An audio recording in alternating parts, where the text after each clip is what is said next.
Sa nakaraan nating video ay natapos tayo kung saan ay bumalik ang magandang babae at sa kinikilos nito ay meron siyang importanteng bagay para iulat kay Elder Yang. At sa paglapit nito, ay agad niya itong sinabi sa pamamagitan ng kanyang pagbulong sa tinga ni Elder Yang. At sa sandaling ito ay agad na tumayo si Elder Yang, at marihin itong sinabi kay Chumo na gusto siya sana ng director na maimbita sa itaas at makipag-usap. Ngunit napaisip naman si Chumo bakit gusto siyang makita ng director ng Jade House, kung wala siyang maisip na dahilan. Ay dapat niya itong puntahan at tingnan ito, pagkatapos ay magpatuloy at manguna sa daan. Agad naman na itinuro ng magandang babae, at sinabi nito kay Chumo na pumasok na siya, at hinihintay daw siya ng director nila sa loob. At ilang sandali lamang, sa pagpasok ni Chumo sa loob ay bumungad sa kanya ang dalawang babae. Ang isa ay isang matanda at ang isa naman ay magandang babae na may naglalakihang mga kahon. Sa oras na ito ay inalok ng matanda kay Chumo na maupo ito. Ngunit agad naman na nakita nito ang nakatatak sa kanilang damit at agad niya itong napagtanto.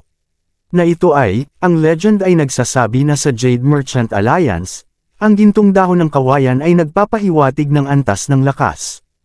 Ang matandang babae na ito ay isang level 3 martial artist.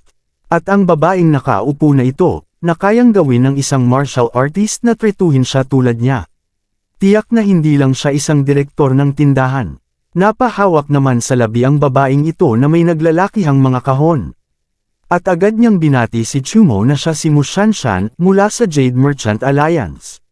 At sa kanyang padalos-dalos nitong inanyayahan na pumunta at makipagkita sa kanya sa pagkakataong ito, kaya't patawarin daw siya nito kung naaabala siya. Naging seryoso naman si Chumo habang nakatingin ito sa malaking kahon. Na ang direktor na si Mu Shanshan ay napakagalang. Subalit ang ipinagtataka lang niya, ay may kailangan sa kanya si Director Mu Shanshan kung bakit siya ipinatawag. At isa pa ay alam din niya ang kanyang pangalan at parang pinaimbestigahan siya nito. Ngunit biglang sinabi ni Mu Shanshan, na gusto daw siyang imbitahan na sumali sa Jade Merchant Alliance. Sa sinabi naman nito, ay napaisip si Chumo. At ito'y naging seryoso kung bakit gusto siyang inimbita na sumali sa Jade Merchant Alliance. Ngunit agad naman na sinabi ni Mu Shanshan na kilala daw siya nito at huwag niya itong intindihin dahil wala naman siyang malicious intention sa kanya. Dahil lang sa napansin nitong tinulungan niya ang isang maliit na babae sa martial arts supply hall kanina. Kaya siya naging interesado sa kanya. Sa pagkakaalam nito, sa lahat ng mga taon na ito palagi siyang nagbibigay ng impresyon na isa kang ordinaryong tao na hindi marunong mag-cultivate. Ngunit kung nagawa mo na ang gawain ng pagpatay sa isang mutated level 2 na advanced two-headed python. Kung gayon ikaw ay isang intermediate martial artist, kung hindi mas mataas pa. At kailangan daw niyang may magandang talento na sumabay sa kanya. Ngunit sa sandaling ito ay nalaman ni Chumo na maraming impormasyon ang babaeng ito tungkol sa kanya kahit hindi niya ito kilala. At dagdag pa ni Mu Shanshan na wag masyadong kabahan si Chumo lahat may sikreto, at ayaw niyang malaman ang mga sikreto niya. Dahil siya ay mabait at may talento at may kakayahan, kahit anong tingin niya dito ay isang henyo si Chumo. Agad naman na pumalakpak si Mu Shanshan para ipakuha ang isang bagay. Agad naman na kinuha ng matanda ito. Ang isang mahabang box, sila sa Jade Merchant Alliance, ay laging naghahanap ng mga mahuhusay na tao. Ang level 3 sword na ito ay ginawa mula sa buto at dugo ng level 3 medium ferocious beast, mas mahusay kaysa sa level 3 alloy sword na kanyang pinili. Isang mahalagang espada para sa isang bayani, tunay na isang espada na nababagay sa kanya. Ngunit biglang tumayo si Chumo. At ito'y nagpasalamat sa kanyang pagpapahalagang ngunit. Marihin naman na sinabi nito na sanay na siyang malaya at ayaw daw niyang mapigil, kaya wala siyang balak sumali sa anumang alyansa para sa oras na ito. Subalit sinabihan naman siya ni Mu Shanshan na huwag siyang magmadali na tanggihan siya. Ang mga malalakas na tao sa mundo ay laging ayaw mapigil, at tiyak na hindi siya nila pipilitin na sumali sa Jade House, ngunit maaari pa rin silang magtulungan. Ang kanilang Jade House ay isang sangay ng Jade Merchant Alliance, na naka-headquarter sa Jinling Base, libu-libong milya ang layo mula sa Luyang Base. Ang lakas ng alyansa ay lampas pa dyan at anumang puwersa sa Luyang Base, at sinabihan niya si Chumo ay magiging consultant ng Jade Merchant Alliance, ay bibigyan din siya ng tiyak na halaga ng yuan stones bawat buwan, nag-aalok sila ng mga pagbili sa bahay at ang karapatang tuklasin ang treasure trove. At 20% na diskwento sa lahat ng mapagkukunang binili mula sa alyansa. Ang kondisyon ay kahit isang gawain ang dapat hawakan para sa Jade Merchant Alliance bawat taon, syempre ang gawaing ito ay hindi itatalaga ng sapilitin. Ay may karapatan daw siya na tumanggi at baguhin ang gawain. At sinabi pa nito kung ano sa tingin niya sa mga sinabi nito. Dahil dito ay napahawak naman sa mukha si Chumo at iniisip nito na ito ang ibig sabihin ng affiliation. Gumagamit ang Jade House ng mga ganoong paraan upang mangolekta ng mga gusto ng talent. Kahit na hindi nito kayang kunin ang mga ito bilang sarili nito, maaari pa rin silang gumawa ng isang magandang relasyon at makipagpalitan ng mga benepisyo sa isa't isa. Ang mga paborableng kondisyon na ito, lalo na ang mga in-house na pagbili. At ang karapatang tuklasin ng mga treasures ay talagang kapanapanabik. Wika pa ni Director Mushansha na pag-isipan ito ng mabuti, at hindi na kailangan pang sagutin siya ngayon, bilang isang pagpupulong regalo nila kay Chumo ang pagbili sa kanilang tindahan ay libre sa oras na ito. Ang espada na ito ay ibinigay kay Chumo at magagamit niya ito ng mabuti. Natuwa naman si Chumo at sinabihan niya si Director Mushanshan, na hindi ba siya natatakot kung hindi siya papayag pagkatapos matanggap ang benepisyong ito. Ngunit ngumiti naman si Director Mushanshan at sinabi nito na, nasa 200,000 yuan stones ang espada, hindi naman masama kung ibigay nila ito kay Chumo. Sa kanila ang Jade Merchant Alliance, kayang-kaya nilang ibigay ito kahit mawalan sila ng ganitong espada. Tsaka naniniwala daw siya na gagawa ng tama si Chumo. Sa oras na ito ay nagbigay galang si Chumo at ito'y nagpasalamat. At sinabihan niya si Director Mushansha napakabait at mapagbigay ito, kaya syempre hindi niya maaaring pabayaan ang direktor. At siya ay magiging consultant nito. At ito'y nagpaalam. Ngunit habang naglalakad si Chumo papalabas ay pinagmamasdan naman siya ng dalawa. Subalit sa sandaling ito ay nagsalita si Elder Joe at sinabihan niya si Director Mushanshan. Na bagamat ang puso ni Chumo ay mabuti at ang kanyang lakas ay hindi masama, siya ay isang henyo lamang mula sa isang maliit na base. Pero bakit daw siya nag-effort para i-recruit siya, at kahit nasa gastos ng post ng consultant? Agad naman ipinaliwanag ni Director Mushanshan kay Elder Joe. Dahil alam nito isa sa dalawa niyang talento ay isang espesyal na oiliary talent. Naramdaman daw niya si Chumo simula nang dumating siya sa tindahan ngayon, kaya niyaya in-invite niya ito. At nakaramdam siya ng pamilyar na aura mula sa kanya, siya at ako, ay parehong mabuting tao. Ngunit nalipat naman tayo ng eksena. Sa Luyang Base First College Square, pagkatapos ng dalawang pagsubok sa lungsod. At makikita naman natin na si Chen Zimi ang nangunguna sa trial na ito. At panglima naman si Guo Kyun. At sinabi naman ng ibang martial artist sa kanya, na si Chen Zimi ang una sa leaderboard. Si Chen Zimi ay talagang napakalakas, at si Guo Kyun mula sa elite class, palaging mas mataas ang score kaysa sa kanya sa bawat assessment. At binanggit ni Ji Chuo na nakatagpo ni Guo Kyun, si Shuguang at ang kanyang mga tauhan sa Dashu Mountain at malubhang na sugatan. Ngunit hindi natagpuan ang sariling katawan ni Shuguang sa panahon ng paglilitis. At hinahanap ng mga guro mula sa base ng Changfeng ang bangkay sa Dashu Mountain, ngunit hindi nila ito mahanap. At sa oras na ito ay tinawag na ang mag-aaral na unang nagre-rango. Si Chen Zimi, mangyaring umakyat sa entablado upang matanggap ang kanyang mga gantimpala. Subalit sa sandaling ito ay malalim ang iniisip ni Chen Zimi dahil sa nangyari sa loob ng Dashu Mountain. Ito ay nagpasalamat kay Shuguang sa kanyang storage bag na iniwan ng taong nagligtas sa kanya. Na nakuha niya ang resulta na ito, kung hindi, siya ay narank na pangatlo sa beast. Ngunit sa pagbabalik nito mula sa Dashu Mountain, wala siyang makitang anumang mga palatandaan ng lalaking iyon. Ngunit agad naman sinagi ng siko na babae para mabigla si Chen Zimi sa kanyang pag-iisip, at sinabihan niya ito na magmadaling pumunta sa stage dahil tinatawag siya ni Grandmaster Shenji na mas kilalang din. Sa pagkakataong ito ay sinabihan niya si Chen Zimi na magtungo na sa stage para makuha na niya ang kanyang gantimpala. At agad naman nagtungo si Chen Zimi at paakyat na sa entablado. At sinabi ni Grandmaster Shenjin, na narito ang 10 vial ng level 3 Ferocious Beast Blood at 100,000 low-grade Yuan Stones, Maaari din siyang pumili ng 2 bronze-level martial arts book mula sa Academy's Martial Arts Pavilion bilang karagdagan. Siya ay tuturuan niya ng personal, at ang kanyang buwan ng mga mapagkukunan ng pagsasanay ay tataas. At sabay iniabot na nito ang storage bag. Sa kabilang banda nagsaad naman ang mga ibang martial artist na si Dean mismo ang magtuturo sa kanya, iyon ay mas mahusay kaysa sa lahat ng iba pang mga gantimpala na pinagsama. Magaling si Chen Zimi, gaya ng inaasahan nila kay Chen Zimi, alam nilang siguradong manggana siya sa academy nila. Subalit iniisip naman ni Chen Zimi si Chumo, na hindi siya dumating, at nag-o-overthink lang talaga si Zimi. Ngunit nalipat naman tayo ng eksena, sa abandonadong lugar sa labas ng lungsod. At maririnig naman natin ang sigaw ni Chumo na para gamitin ang kanyang Wild Frost Tribulation Thunder Blade. Dahil nahaharap ito sa mga ferocious beast na spider, subalit madali na lang sa kanya na matalo ang mga ito gamit lang ang bago nitong teknik. At biglang may naramdaman siya sa ilalim ng lupa sa kanyang kinakatayuan. At agad niyang ginamit ang Floating Ghost Step Level 2, dahil isang malaking ferocious beast ang umatake sa kanya. Sa oras na ito ay ginamit ni Chumo ang kanyang Wild Frost Tribulation Thunder Blade.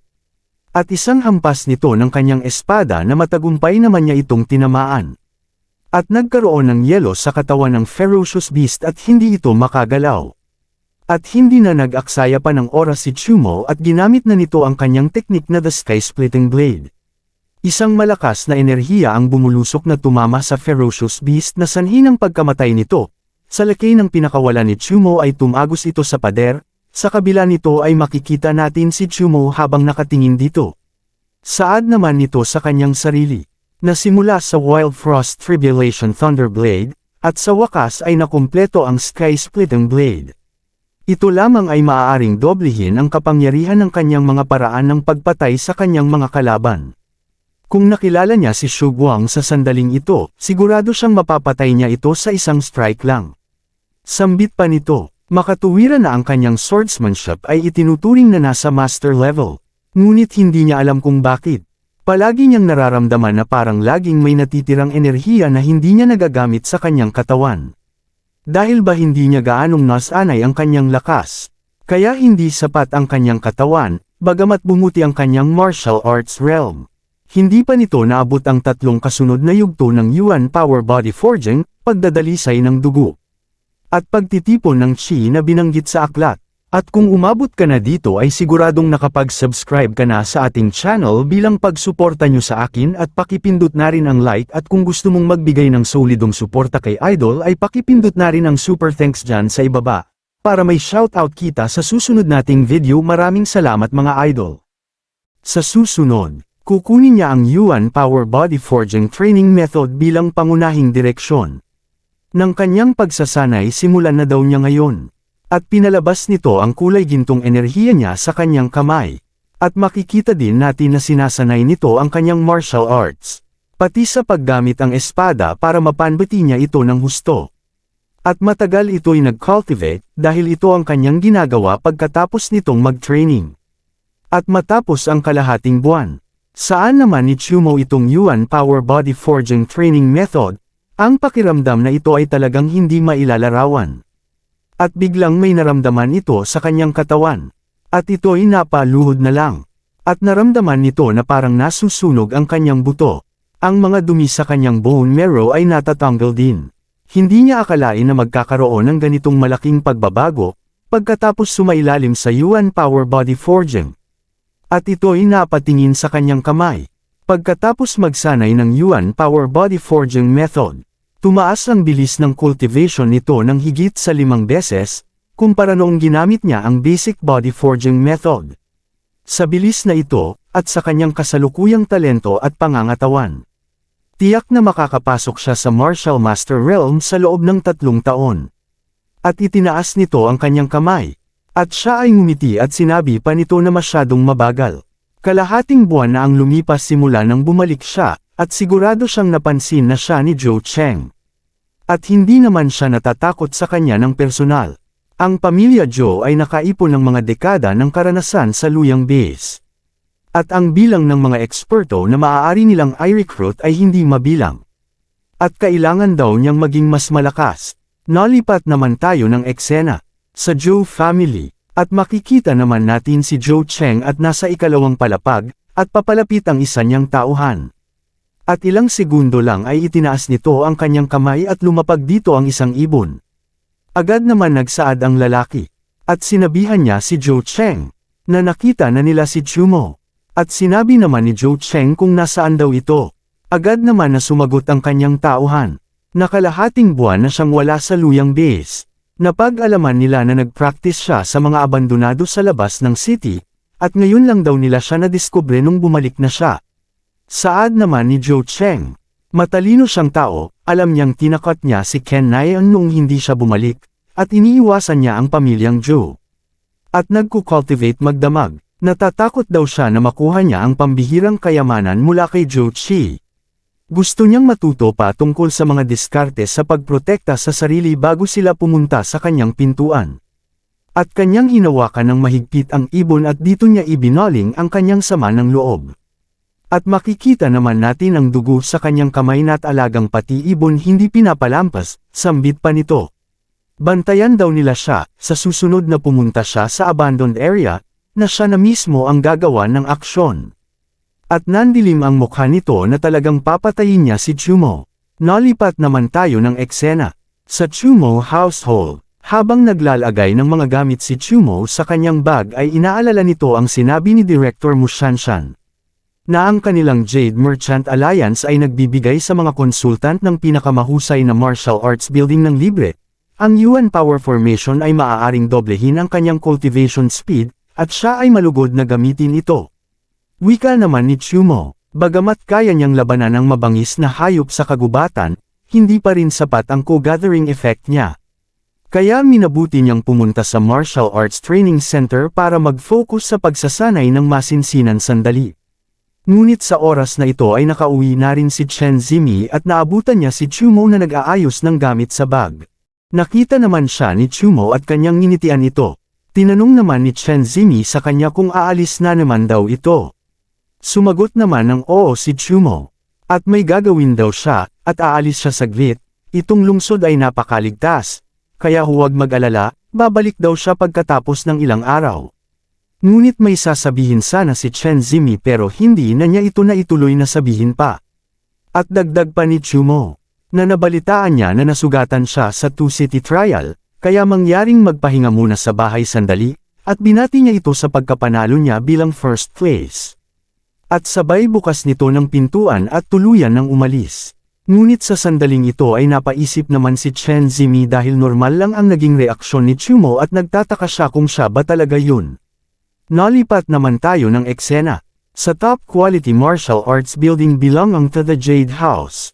At makikita naman natin si Chumo na nagsasanay ng kanyang espada. Wika naman nito sa kanyang isipan. Ang Wild Frost Tribulation Thunderblade, silver level martial arts strong at mabangis, walang kapantay na nangingibabaw, naghahabol ng isang nakamamatay na suntok. Bagamat na-control na niya ng buo ang hamog na nagyelo, palagi niyang nararamdaman na may hindi natapos. Maaaring hindi niya nagagamit ng maayos ang kanyang chi, kung makakakuha siya ng mas maraming Yuan power energy. At hindi ito huminto sa kanyang paghampas hanggang hindi pa niya ito matutunan. Sambit pa nito, hindi pa rin tama, ano ba talaga ang problema, ang Wild Frost Tribulation Thunderblade, na hinuhusgahan mula sa pangalan lamang, Frost ang katangian na kasama nito, at ang Thunder ay walang pagpapakita, kung tungkol sa Silver Martial Arts. Magiging masyadong komplikado kung magdala ng dalawang mga katangian, Frost, Tribulation, Thunder. Sa oras na ito ay napagtanto ni Chumo. Ang Wild, kaya hindi ito tungkol sa mga likas na katangian na nakalakip dito. Ito ay tungkol sa pagiging wildness ng martial arts na ito. At ito'y nag-focus dahil sa sandaling ito ay naunawaan na niya ito. Kapag ang isang swordsman ay bumunot ng espada, dapat siyang sumulong ng walang pag-aalinlangan anuman ang mga hadlang sa harap niya, puputulan niya ang mga ito sa isang hampas na ito ay ang kagubatan. Isuko ang iyong depensa, at hampasin na lang ng walang ibang nasa isip. At lumitaw ang napakaraming espada sa kanyang ginawa. Ang 1,000 talam ay parang isang blade, at ang isang blade ay may parehong epekto sa 1,000 blade. Ang tanging layunin ay labanan ang kaaway hanggang kamatayan. May mga bilibong lamang ang mga blade ay hindi magagapi. At dahil dito ay nagawa niyang matutunan ang bagong teknik.